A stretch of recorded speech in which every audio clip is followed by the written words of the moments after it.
Bonjour chers amis, je voudrais brièvement vous parler ce vendredi 27 mars de la question du tribalisme ou de l'ethnicisme au Cameroun. Et notamment vous parler de 3 groupes ethniques, ou plutôt 4, dont on peut dire avec certitude comment ils ont été créés, par qui ils ont été créés et dans quel but ils ont été créés au Cameroun. Afin que vous preniez conscience de la manipulation extraordinaire dont la question ethnique a été l'objet dans tous les pays colonisés du monde et en particulier dans les pays colonisés d'Afrique noire francophone. Avant d'aller plus loin dans mon propos, je recommande à tout le monde de se procurer et de lire ce travail monumental qui a été fait sur cette question par Elenga Mbuyinga. C'était le pseudonyme de quelqu'un que nous avons perdu depuis quelques années, le professeur Paul Mukoko Priso. Sous le pseudonyme d'Elenga Mbuyinga, il a publié chez l'Harmattan « Tribalisme et problème national en Afrique noire, le cas du Cameroun ». Je voudrais aussi, bien sûr, recommander aux uns et aux autres la lecture de mon ouvrage sur le Cameroun, critique de la tragédie camerounaise. Cet ouvrage est là. J'en ai un exemplaire ici que je vous montre. Cet ouvrage également mérite d'être lu.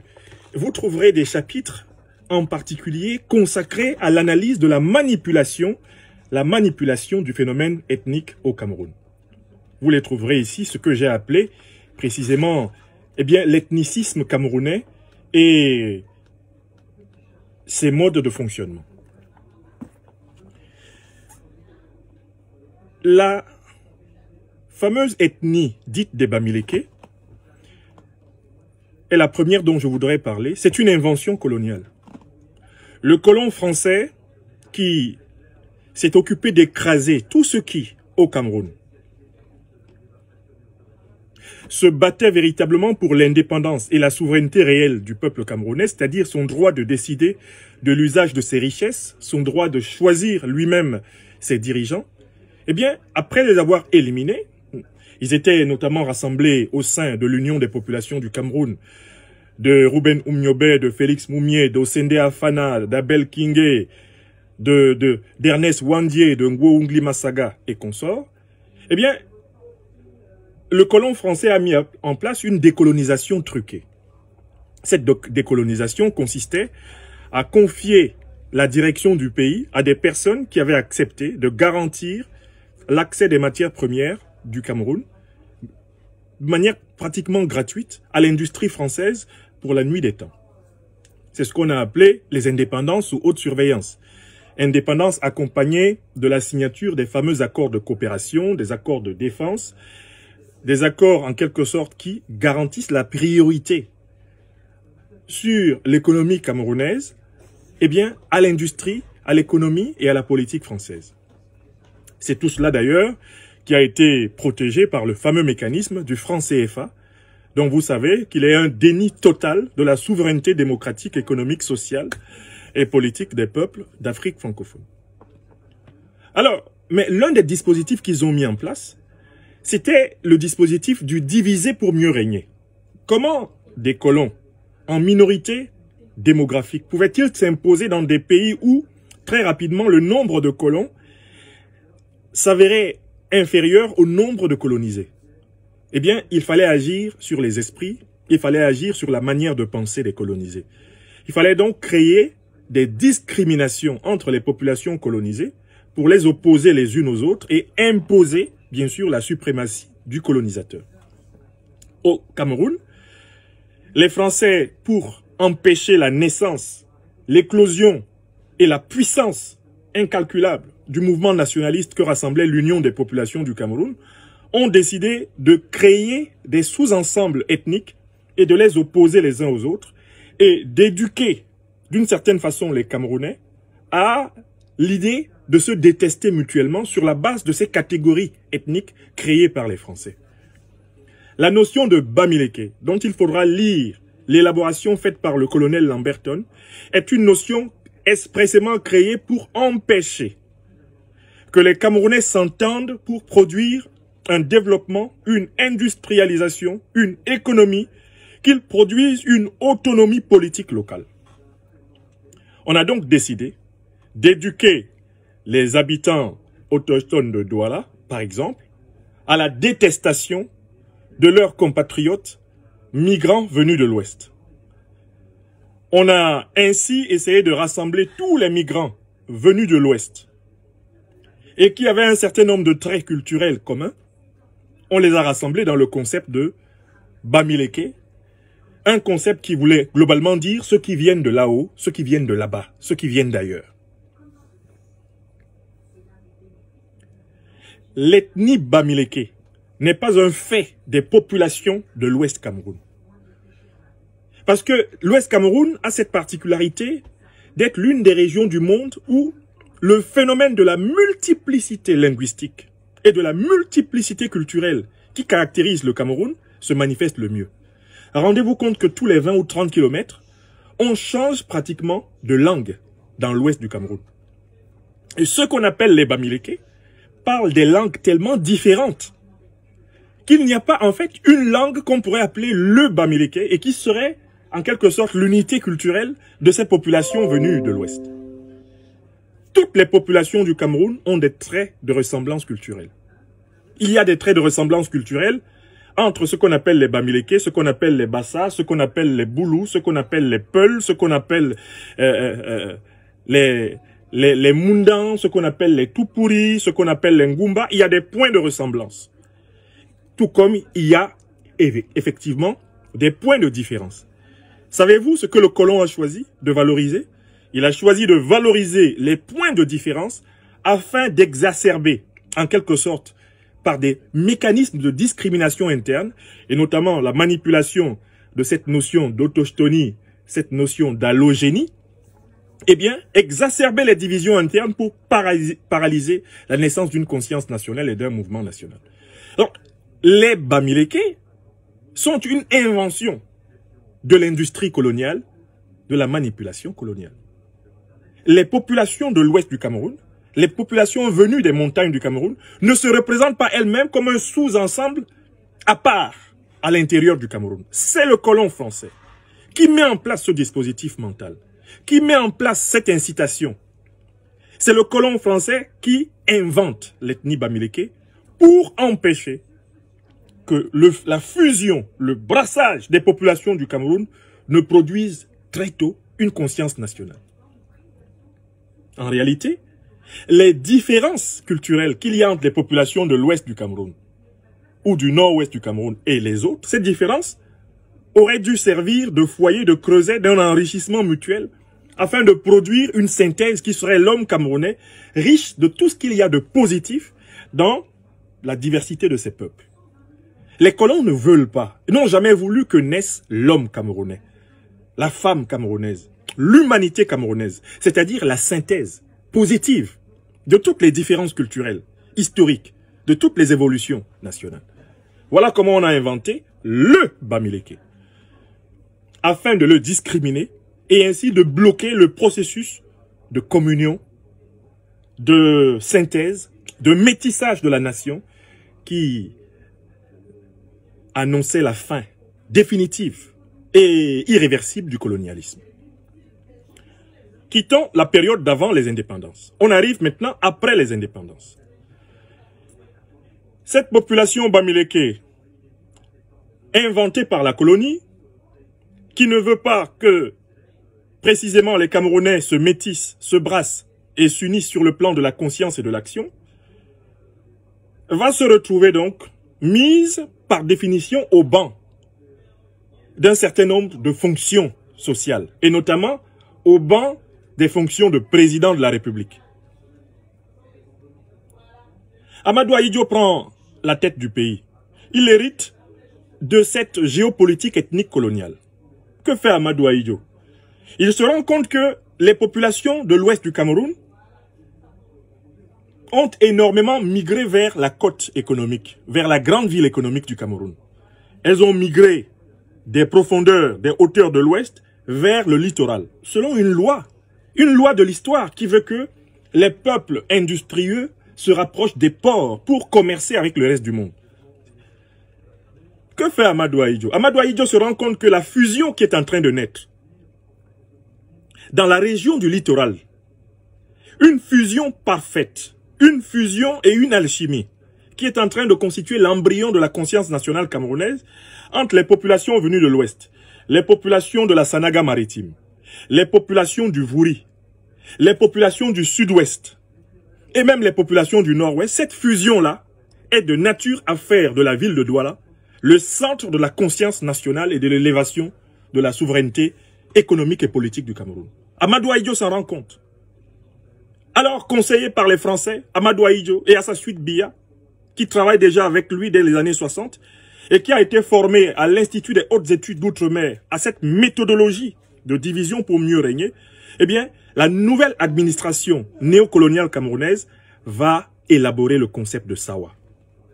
Ils vont favoriser la naissance d'un bric-à-brac ethnique qui n'a jamais existé dans l'histoire de ce pays avant qu'il se soit mis à rassembler artificiellement les Douala, les Bakoko, les Bassa, les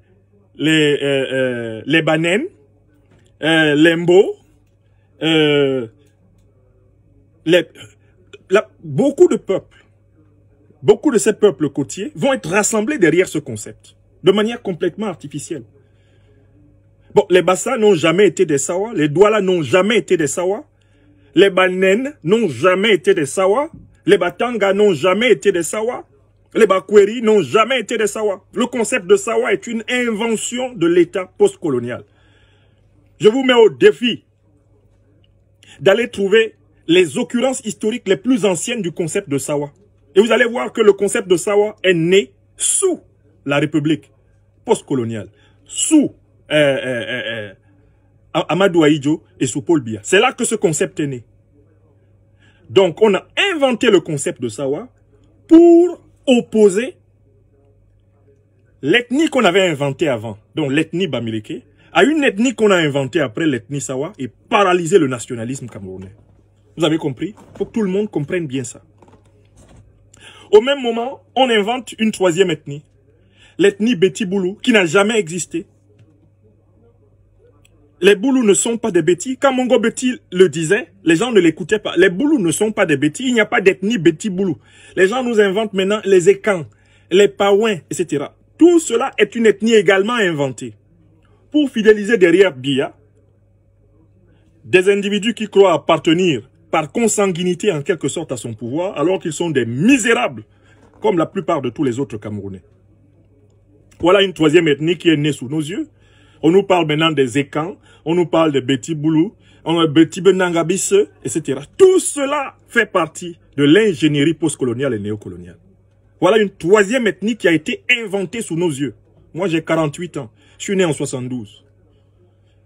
Quand je suis né dans ce Cameroun-là, la notion d'ethnie Beti Boulou, d'ethnie Ekan, ça n'existait pas.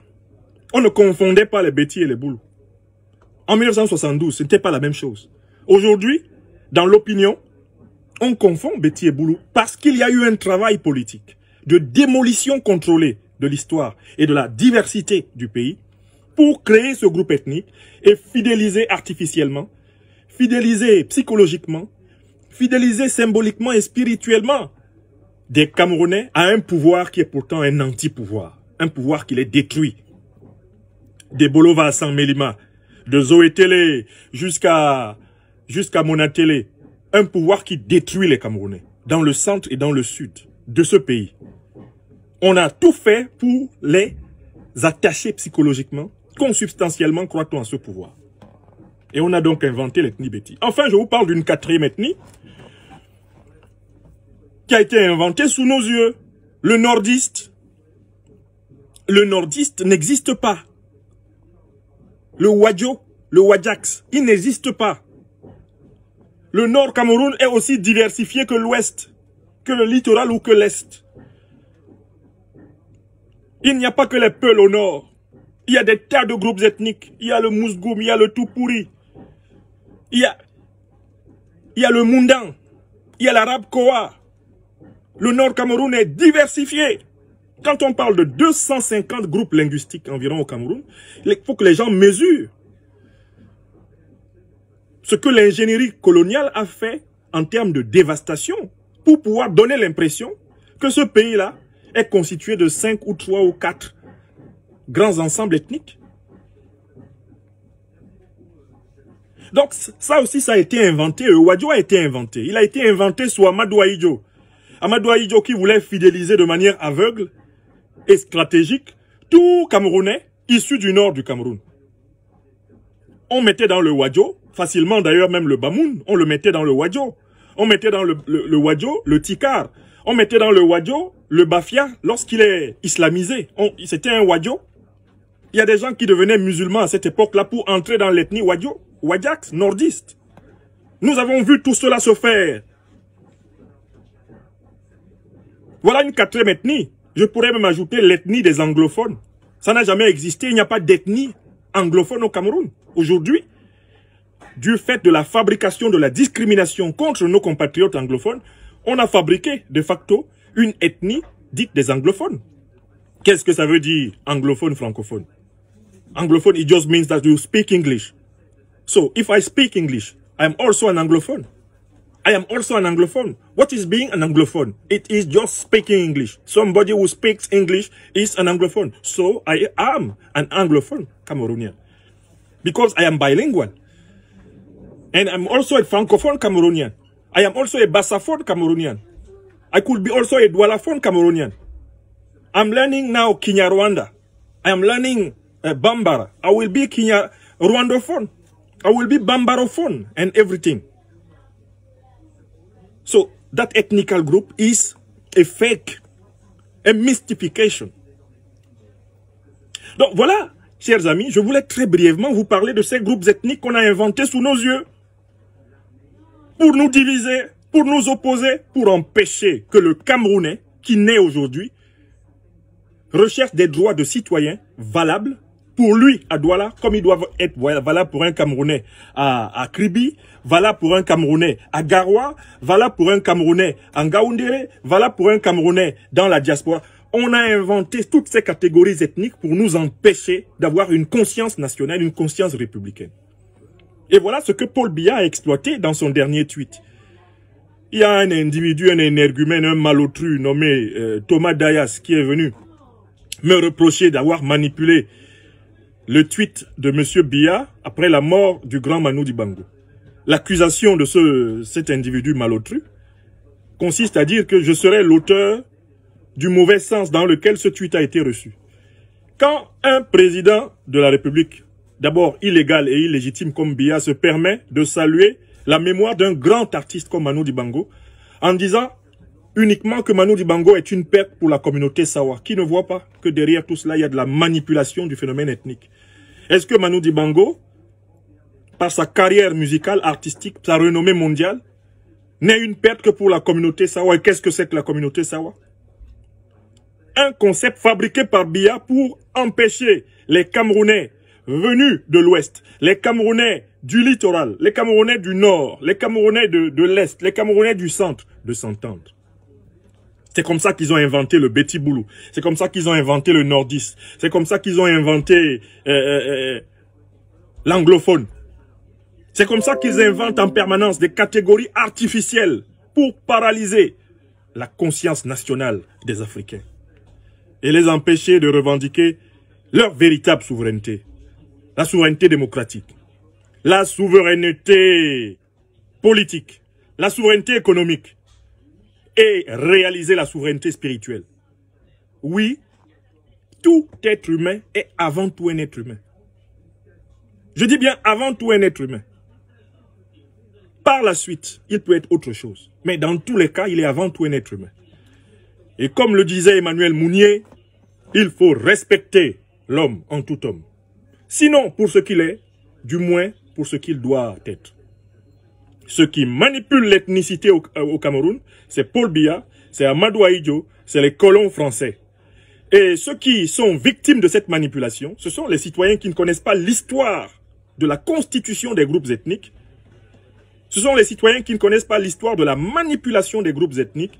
Ce sont ces citoyens-là qui se laissent embarquer, parquer, classifier, posséder comme du bétail par ces manipulateurs de l'ethnie depuis le temps de la colonie. Nous autres, Franklin Nyamsiwa, Cameroun, il y a longtemps qu'on n'est pas dedans. Il y a longtemps que vous ne me prenez pas à ce piège-là. Je suis avant tout un homme. Je suis maintenant un homme. Et quand je ne serai plus de ce monde, j'aurais été un homme. Je refuse qu'on m'assigne à une identité hasardeuse, à une identité fabriquée, à une identité provisoire. Ce dont je suis certain, de manière incontestable, c'est que je suis un homme. Et que j'aurais pu naître ailleurs. J'aurais pu naître parmi les Peuls. J'aurais pu naître parmi les Bamoun. J'aurais pu naître parmi, je ne sais pas, les Douala. J'aurais pu naître à peu près partout en ce monde. Et j'aurais eu comme culture de référence d'origine celle du milieu dans lequel j'ai grandi. Non, non, non, non, non. Manu Dibango était un grand homme. Et tous ceux qui veulent l'enfermer dans l'appartenance Sawa sont des idiots de la tribu. Je dis bien des idiots de la tribu. Et tous ceux qui se définissent à partir de ces ethnies-là. Ah, je suis d'abord un Bassa, je suis d'abord un Bamileke, je suis d'abord un Boulou. Ce sont des idiots de la tribu. Ils ne connaissent pas l'histoire des tribus et des ethnies. Ils ne savent pas que tout cela est accessoire. Ce qui est essentiel, c'est que nous sommes des hommes. Bon vendredi, bon week-end. Merci de diffuser cette vidéo à propos de l'invention des ethnies au Cameroun. Pour que les gens sachent à quoi ils jouent. Quand ils jouent à se laisser enfermer dans des identités moutonnières. Portez-vous bien. Merci, chers amis.